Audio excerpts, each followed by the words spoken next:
Hi, ma'am. Ako'y mula ngasi uti ko yung pure singju yongchak singju ma sujage na yongchak singju ma suge nga taw bam yaure champut amju yaure aduga chajarage singju melak na singju dore do ma'am na kenom ta haige ahanbada khoigi channel jibu yeng ta biriba kanglei cha kanglei pang ma'am bu RJ family gi maikai legi nalukchari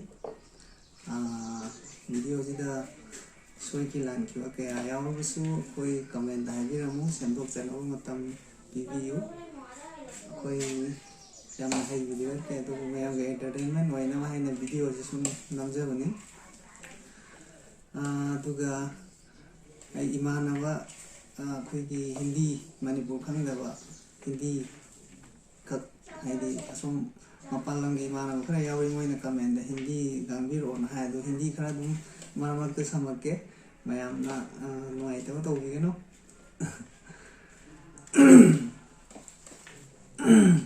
हवाई खरा half सिको हापो और मेरे क्या बोलते हैं हिंदी वाले जो भी हमारे भाषा को जो नहीं समझते जो मेरे प्यारे दोस्त जो भी मेरे चैनल को जो देख रहा है और मेरे चैनल को जो सपोर्ट कर रहे हैं उनको मैंने हमारा आरजे फैमिली की तरफ से बहुत बहुत प्यार भरे धन्यवाद और नमस्कार।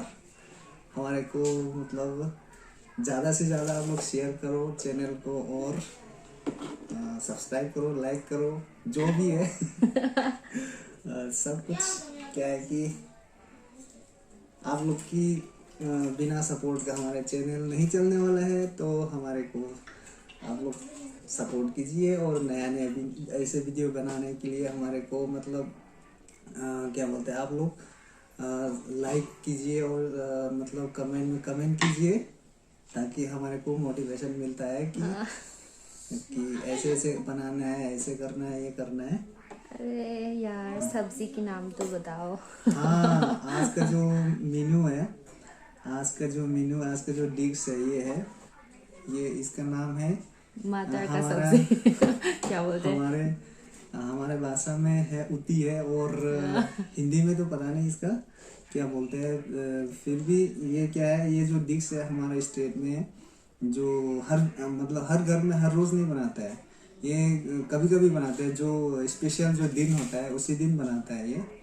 और इस चीज़ को जो बनाते हैं मैं एक दिन मतलब पूरा वीडियो इसका है ना, रेसिपी कैसे बनाते हैं मैं पूरा वीडियो इसको मतलब शुरू से लेके एंड तक सिर्फ बनाने का मैं वीडियो बना के अपलोड कर दूंगा।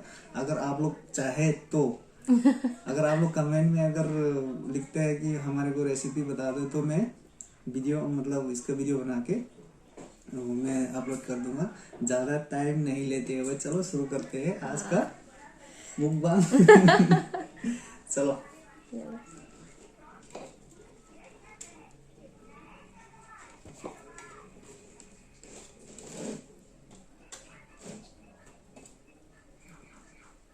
ngaje tamone tawbibane ngasi hawdoi male adi nga han jaga isin khata ke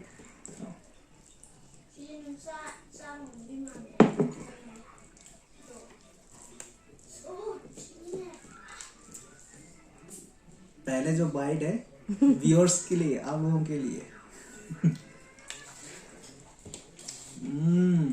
Hao बहुत टेस्टी है यार।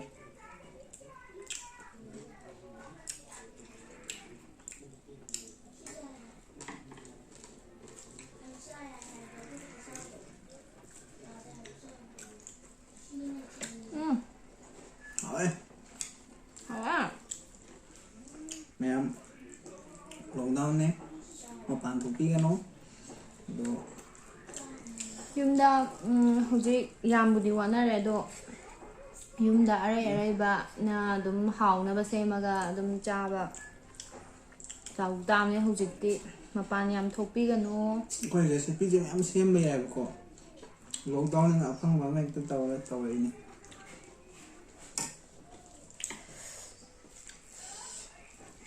हम hawe kuire uti chada ba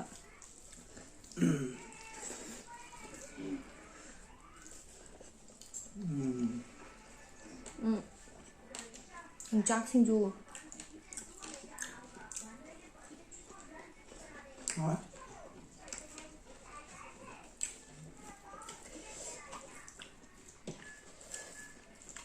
I did. Palm, but I'm not going to let him.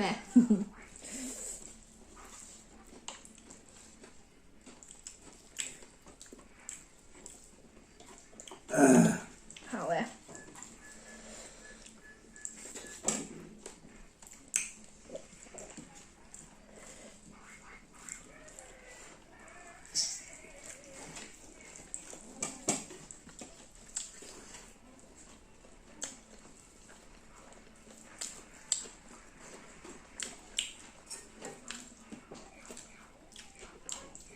later for how you dig it?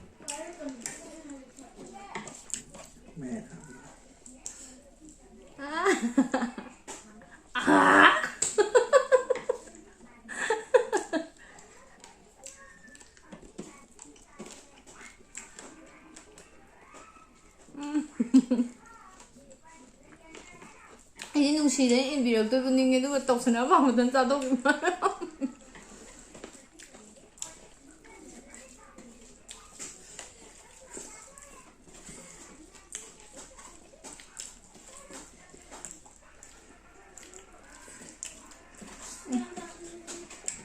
Loe kuah juga. Mathangda kari hadi kari mathen jahaninge dagi kai to haninge haibdo sum comment da haibiro hadi ai akhoi sum video je sum semaga mayam sum interest laitragadi sum nuai de dana aduna interest laiba hadi kari to haninge haibdo adudo mayam sum comment section da haibiro o aduga soiba khotpa lairaga jo haibiro mo semtok na ba wangang bu kaya haite ba je hiding with the bubble high we go. Some no rimina high go. No rimina. Lockdown the pang with the Winjang there. Lockdown the pang with the Winjang, I reckon. Pangadava, some white yin jagged or hydro. Gay to hunting it is hydro asylum.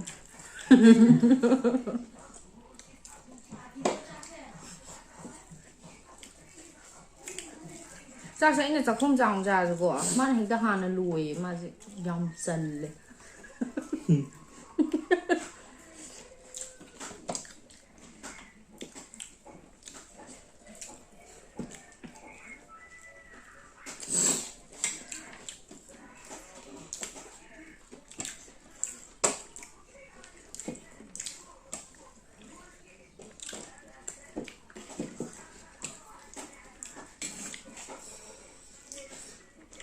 신주야 알아봐. 맞아. 하디 용자 라이다 보니나 용작 안하고 용작 신주 끝나 너 용작은 너나 돌아갈 간데 싸우 방대봐. 맞다 우리제. 아나 아이나 강할라가 탐매 용작세 신주잖아 보내나. 아도 khara hoi mahawdi hawraga ju direct asangbagi sinjugadi sum khitangdi khetnaidana ko ado sum anglangde ma je asangbagi direct sinju pizza ge tawbuje ꯑꯗꯣ ꯁꯤꯁꯨ ꯌꯥꯝ ꯍꯥꯎꯋꯦ ꯑꯩꯅ ꯍꯋꯥꯏꯁꯦ already ꯁꯤ ꯁꯨꯔꯒ ꯊꯝꯖꯕꯅꯦ ꯁꯨꯃꯥꯏꯅ ꯁꯤꯡꯖꯨꯒꯤ ꯉꯥꯛꯇꯅꯦ ꯑꯩꯅ ꯑꯩ ꯆꯥꯕꯩ ꯈꯔ ꯀꯩꯅꯣ ꯇꯧꯖꯩꯌꯦꯕ ꯑꯩꯗꯤ ꯈꯔ ꯄꯥꯝꯖꯩꯌꯦ ꯑꯗꯨꯅ ꯆꯥꯕꯩꯗꯤ ꯑꯗꯨꯝ ꯁꯦꯝꯃꯦꯕ ꯏꯁꯥꯅ ꯄꯥꯝꯅ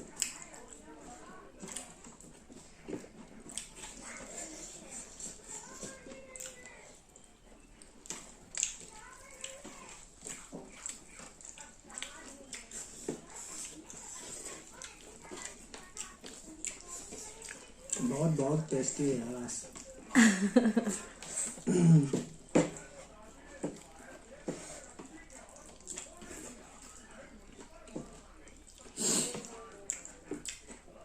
सच में टेस्टी है बहुत एक गिफ्ट तो बनता है दे दोगे क्या पक्का पक्का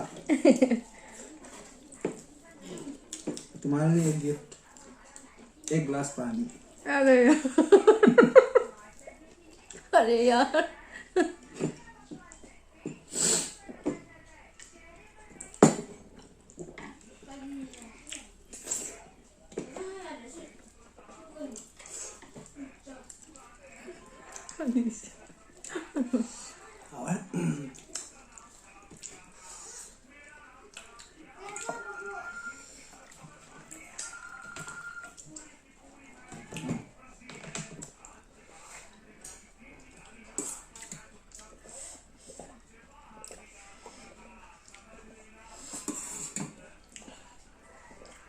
चगेम पुंब चानमनेना हवाईजार लोनगे तौरी अदुगी लोलकांदा अमुक सेमकांदाजु हापचरके तल्ले में आई थांद्रिङाइ बिउको ऐसा कुछ चाने कोई मैडम जी साहब लोइद्री